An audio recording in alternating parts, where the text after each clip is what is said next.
आज के व्याख्यान में स्नातक कला वर्ग के तृतीय वर्ष के सभी विद्यार्थियों का स्वागत। आज हम आधुनिक काल के अंतर्गत पाठ्यक्रमानुसार अयोध्या सिंह उपाध्याय हरिओद के महाकाव्य प्रिय प्रवास के छठे सर्ग में से पद संख्या 26 से 29 अर्थात पवन दूतिका अर्थात पवन संदेश की व्याख्या का अध्ययन करेंगे। हरिओद द्वारा रचित महाकाव्य प्रिय प्रवास के छठे सर्ग में राधा के अतिशय विरह वेदना से ग्रस्त होकर पवन को अर्थात हवा को दूत बना करके, संदेश वाहिका बना करके अपने प्रिय श्री कृष्ण के पास भेजती हैं। इस प्रसंग में पवन में सचेतन, मानवीयकरण एवं परोपकारी सहृदय संदेश वाहिका की वृत्ति देखने को मिलती है। राधा प्रारंभिक स्थिति में तो पवन की शीतलता, प्रवाहशीलता, सुगंधमयता और गतिमयता की आलोचना करती है।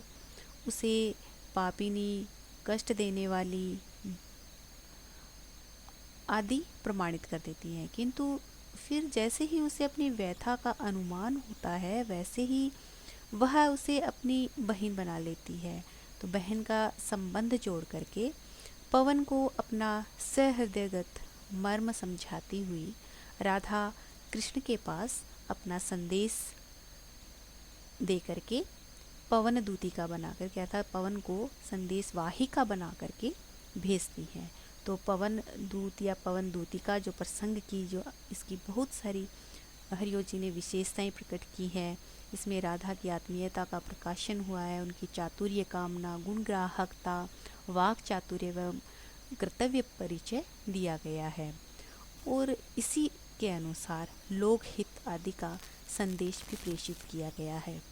राधा में परोपकारी भावना, शिष्ट आचरण, विरह वेदना की अभिव्यक्ति, परमार्थ भावना आदि राधा वियोग का भार वो वहन करती हुई भी कृष्ण से कोई बहुत बड़ी कामना नहीं करती है। वह तो यही चाहती है कि बस प्रिय कृष्ण उसे याद कर लें और वह पवन उनके चरणों की धूलि लाकर उसे दे दे, तो इसी से वह कृतकार्य एवं सफल हो जाएगी, अर्थात उसका जीवन है वह सफल हो जाएगा। तो राधा की कामना छोटी होकर की भी बहुत बड़ी होकर भी महत्वपूर्ण है। तो इसी पवन दूतिका के अंतर्गत आज हम इन पदों की व्याख्या करेंगे। पहला पद है, रो रो चिंता सहित दिन को राधिका थी बिताती, आँखों को थी सजल रखती, उन्मना थी दिखाती, शोभा वाले जलद वपु की हो रही चातकी थी, उत्कंठा थी परम प्रबला वेदना वर्दिता थी। इस पद के अंतर्गत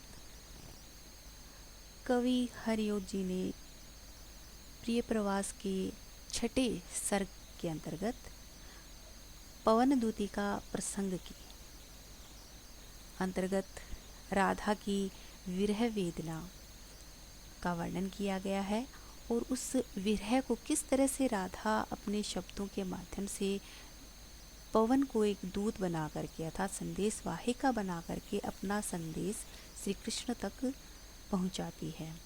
तो उस संदेश को प्रेषित किस तरह से कर रही है वह, उसका यहाँ पे हरिओद जी ने वर्णन किया है। कवि हरिओद वर्णन करते हुए कहते हैं, रो रो चिंता सहित दिन को राधिका थी बिताती, चिंता सहित अर्थात कि बहुत ही विरह से व्याकुल होकर के और चिंतित होकर के अर्थात कि सचिंतित होकर के चिंता सहित अपने प्रिय श्री कृष्ण के वियोग में राधा है वह रो रो करके चिंतित होकर के अपना दिन बिता रही थी या दिन व्यतीत कर रही थी। आँखों को थी सजल रखती, उन्मना थी दिखाती। तो उन्मना अर्थात खिन्न या उदास या बेचैन मन वाली, और सजल अर्थात आंसुओं से भरी हुई, जल से भरी हुई आँखें। जल सजल का अर्थ वैसे जल सहित नम, तो उसकी राधा की जो आंखें वो हमेशा आंसुओं से भरी हुई, आंसुओं से नम रहती थी। तो यहाँ पे वर्णन करते हुए कवि कहते हैं कि वे उदास एवं खिन्न होकर के बेचैन होकर के, व्याकुल होकर के अपनी आँखों में सदैव आंसुओं की वर्षा करती रहती थी। अर्थात उनकी जो आँखें वह हमेशा आंसुओं से, आंसू रूपी जल से भरी हुई रहती थी। तो भाव यह है कि उनकी सारी प्रसन्नता या खुशी है वह नष्ट हो गया था और प्रिय वियोग ने उन्हें उन्मना बना दिया था, अर्थात बेचैन कर दिया था, दुखी अर्थात उदास हो गई थी वो। शोभा वाले जलद वपु की हो रही चातकी थी, उत्कंठा थी परम प्रबला वेदना वर्धिता थी। यहाँ पे शोभा वाले जलद वपु की, तो जलद वपु का अर्थ होता है, जलद का अर्थ होता है बादल और वपु अर्थात शरीर, वपु का अर्थ शरीर, तो बादलों जैसा शरीर। तो यहाँ पे श्री कृष्ण के बारे में वर्णन किया गया है कि बादल है वो श्याम वर्ण के होते हैं और श्री कृष्ण भी श्याम वर्णिक होते हैं। तो इस प्रकार कवि वर्णन करते हुए कहते हैं कि जैसे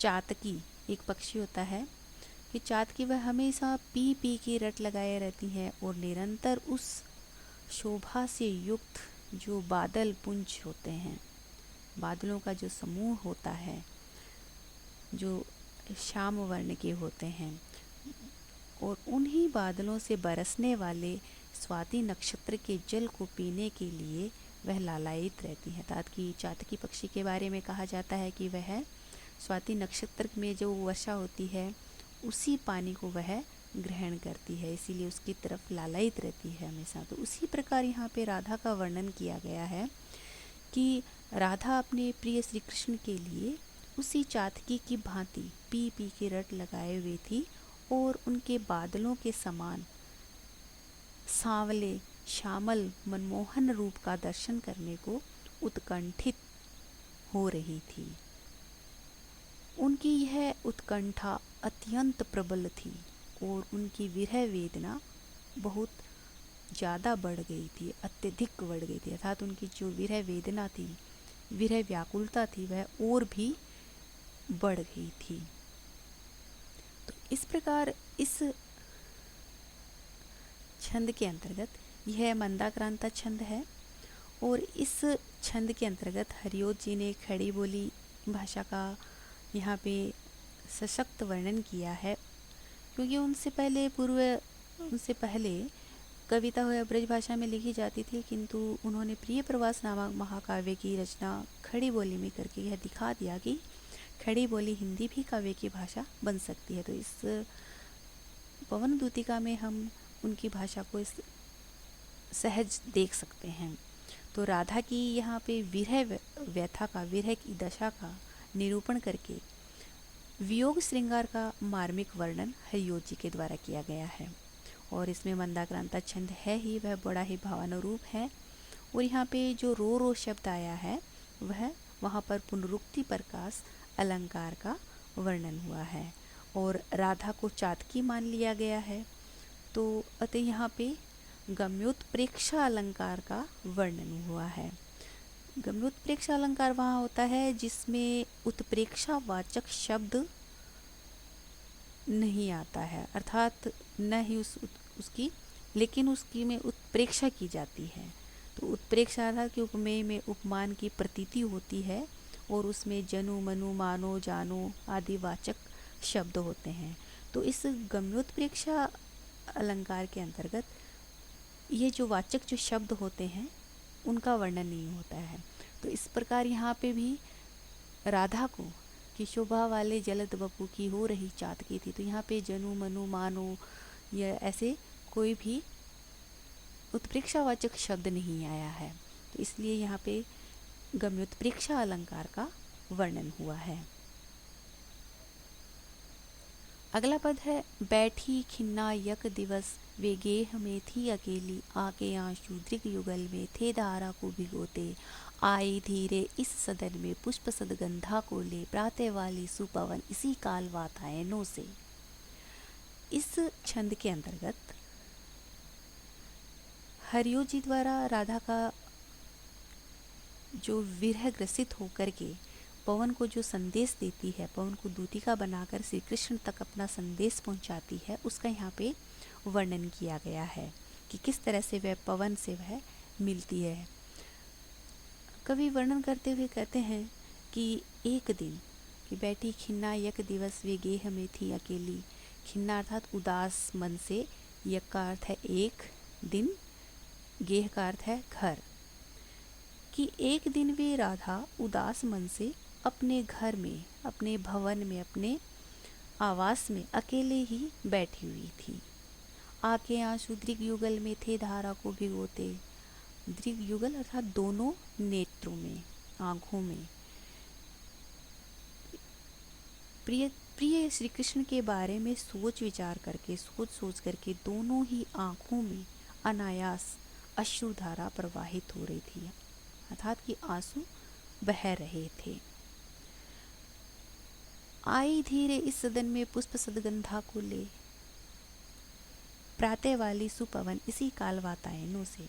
कि जिस समय राधा है वह उदास होकर के उनके दोनों आंखों में जब अश्रुधारा प्रवाहित हो रही थी विरह व्यथा के कारण, तो जो पृथ्वी को भिगो रही थी, अर्थात उनके जो आंसू इतने ज़्यादा बह रहे थे कि वो पृथ्वी को भिगो रही थी, तभी अचानक सुसुगंधित पवन हवा धीरे से उनके भवन में बने हुए जो वातायन अर्थात झरोखे या खिड़कियाँ, उनसे होकर के राधा के पास आई। अर्थात कि जो प्रातःकालीन की वायु का वह सुशीतल, सुखद एवं सुसुगंधित झोंका तब उस भवन में आया और राधा के सुकुमार शरीर से उसका स्पर्श हुआ, तो राधा चौंक गई और उस पवन से अपनी मनोव्यथा व्यक्त करने लग गई थी। तो इस छंद के अंतर्गत, अर्थात यह मंदाक्रांता छंद है और इसमें भी खड़ी बोली हिंदी भाषा का वर्णन हुआ है और राधा की वीर दशा का यहाँ पे निरूपण किया गया है और यहाँ पे वियोग श्रृंगार का मार्मिक वर्णन किया गया है और यहाँ पे अनुप्रास अलंकार का वर्णन किया गया है। अगला पद इस प्रकार है। आके पूरा सदन उसने सौरभ भीला बनाया, चाहा सारा कलुष तन का राधिका के मिटाना। जो बूंदे थी सजल दृग के पक्षम में विद्यमाना, धीरे धीरे क्षिति पर उन्हें सौम्यता से गिराया। इस छंद के अंतर्गत, यह छंद भी प्रिय प्रवास के छठे सर्ग के पवन दूतिका से लिया गया है। इस अवतरण में हरिओत जी ने यहाँ पर विरहिणी राधा की जो मनोदशा है, उस मनोदशा का चित्र प्रस्तुत किया है कि राधा एकांत में बैठी हुई है और श्री कृष्ण की स्मृतियों में खोई हुई हैं। तो उसी समय पवन का झोंका आता है उसके घर के झरोकों से, तो अपनी सुगंधित और मादकता से उसे भर देता है।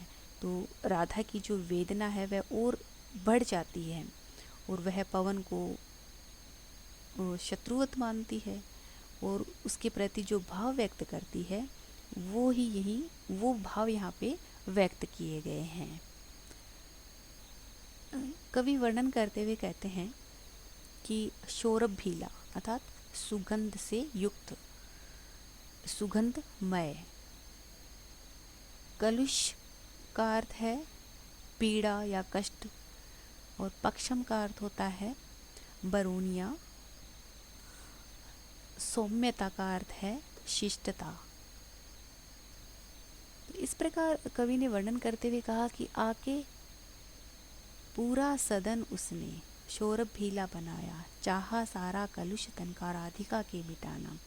तो कवि वर्णन करते हुए कह रहे हैं कि उस समय वह सुगंधित वायु ने उस संपूर्ण घर को सुगंधित करके राधा के शरीर की जो व्यथा थी उस व्यथा को मिटाने की उसने चेष्टा की। तो राधा की बरौनियों में जो आंसुओं की बूंदें अटकी हुई थी, तो उस हवा के झोंके से वह बूंदें नीचे गिरने लग गई। उसने उन्हें बड़ी शिष्टता से, अर्थात कि वो जो सुगंधित पवन थी उसने बड़ी शिष्टता से उन्हें पृथ्वी पर गिरा दिया। राधा की मन स्थिति ठीक नहीं थी, इसलिए उन्हें पवन के ये स्नेहमय कार्य कलाप जो भी था, क्रियाकलाप था, तो वह बड़ा ही शत्रुतापूर्ण और दुखद प्रतीत हुआ। कि जो बूंदे थी सजल दृग के पक्षम में विद्यमाना, धीरे धीरे क्षिति पर उन्हें सौम्यता से गिराया। सौम्यता साथ बड़ी शिष्टता के साथ, बड़े प्यार के साथ। तो यहाँ पे वर्णन किया है कि वायु में से जो भीनी भीनी सुगंधित जो खुशबू आ रही थी, उससे उनके मन को शांति मिलती, लेकिन वह एकदम लुप्त हो गई और वायु की जो शीतलता और स्निग्धता थी उनके दुखी हृदय को और पीड़ा पहुंचाने लगी, उनकी विरह व्यथा को और अधिक बढ़ाने लग गई थी। तो इस प्रकार धीरे धीरे क्षिति पर उन्हें सौम्यता से गिराया कि उस पवन के झोंके ने राधा के नेत्रों में जो सजल अर्थात आंसुओं से भरे हुए थे, तो पक्षम में विद्यमाना अर्थात कि वो आंखों की पलकों में अटके हुए थे, उन बरौनियों में अटके हुए थे, तो उनको बड़ी धीरे से, बड़ी सभ्यता से, बड़ी शिष्टता के साथ उन्हें क्षितिकार पृथ्वी, जमीन, धरती और धरा पे उन्होंने धीरे धीरे गिराया। तो इस प्रकार उसका जो हवा का जो यह क्रियाकलाप था उस राधा को पसंद नहीं आया, वह और दुखी हो गई। तो इस अवतरण में यहाँ पे धीरे धीरे शब्द आए, पुनरुक्ति प्रकाश अलंकार का वर्णन हुआ है और छेकानुप्रास अलंकार का यहाँ पे वर्णन हुआ है कि जहाँ पे शोर भीला बनाया चाहा सारा कलुष तन का राधिका के मिटाना। तो इस प्रकार से इस अवतरण में छेकानुप्रास अलंकार का वर्णन किया गया है। और मंदाक्रांता छंद है। अगला जो पद है वह इस प्रकार है। श्री राधा को यह पवन की प्यार वाली क्रियाएं थोड़ी सी भी न सुखद हुई, हो गई वैरिणी सी, भीनी भीनी महक बन के शांति को खो रही थी, पीड़ा देती व्यथित चित्त को वायु की स्निग्धता थी। इस अवतरण के अंतर्गत अयोध्या सिंह उपाध्याय द्वारा रचित महाकाव्य प्रिय प्रवास के छठे सर्ग के पवन दूतिका से यह लिया गया है। और यहाँ पर विरहिणी राधा की जो मनोदशा है उसका वर्णन किया गया है कि वह अपने घर में अकेले बैठी हुई है और सुगंधित पवन जब आती है और उसकी आँखों से जो आंसू थे उन आंसुओं को बड़ी शिष्टता के साथ जब वो गिराती है, तो यह क्रिया राधा को अच्छी नहीं लगती और वह कष्टदायिनी, दुखदायिनी लगने लग जाती है पवन। तो यहाँ पे उस वक्त का, उस समय का जो भाव राधा के अंतर्गत उठता है अंतर्मन में, तो उसका यहाँ पे बड़ा ही सहज स्वाभाविक वर्णन किया गया है। कवि वर्णन करते हुए कहते हैं कि श्री राधा को यह पवन की प्यार वाली क्रियाएं थोड़ी सी भी न सुखद हुई, हो गई वैरिणी सी। वैरिणी सी अर्थात कि शत्रुता से युक्त। कवि वर्णन करते हुए कहते हैं कि यहाँ पे राधा की जो मनस्थिति थी वह ठीक नहीं थी विरह व्यथा के कारण, तो इसलिए पवन के ये जो स्नेहमय क्रियाकलाप थे वे बड़े ही शत्रुता से पूर्ण और दुख देने वाले, कष्ट देने वाले प्रतीत हुए। तो वायु में से जो भीनी भीनी सुगंधित खुशबू आ रही थी उससे उनके मन की जो शांति थी वह एकदम खो गई, तथा वायु की जो शीतलता और स्निग्धता उनके दुखी हृदय को और भी पीड़ा देने लगी। तो कवि ने यहाँ पे वर्णन करते हुए यह कहा है कि सुगंधित वातावरण में राधा को श्री कृष्ण के साथ व्यतीत किए गए जो क्षण थे वो स्मरण हो आए और जिससे उनकी जो विरह वेदना थी वह और ज़्यादा बढ़ गई। तो जब राधा ने अनुभव किया कि मेरा दुख बढ़ता ही जा रहा है,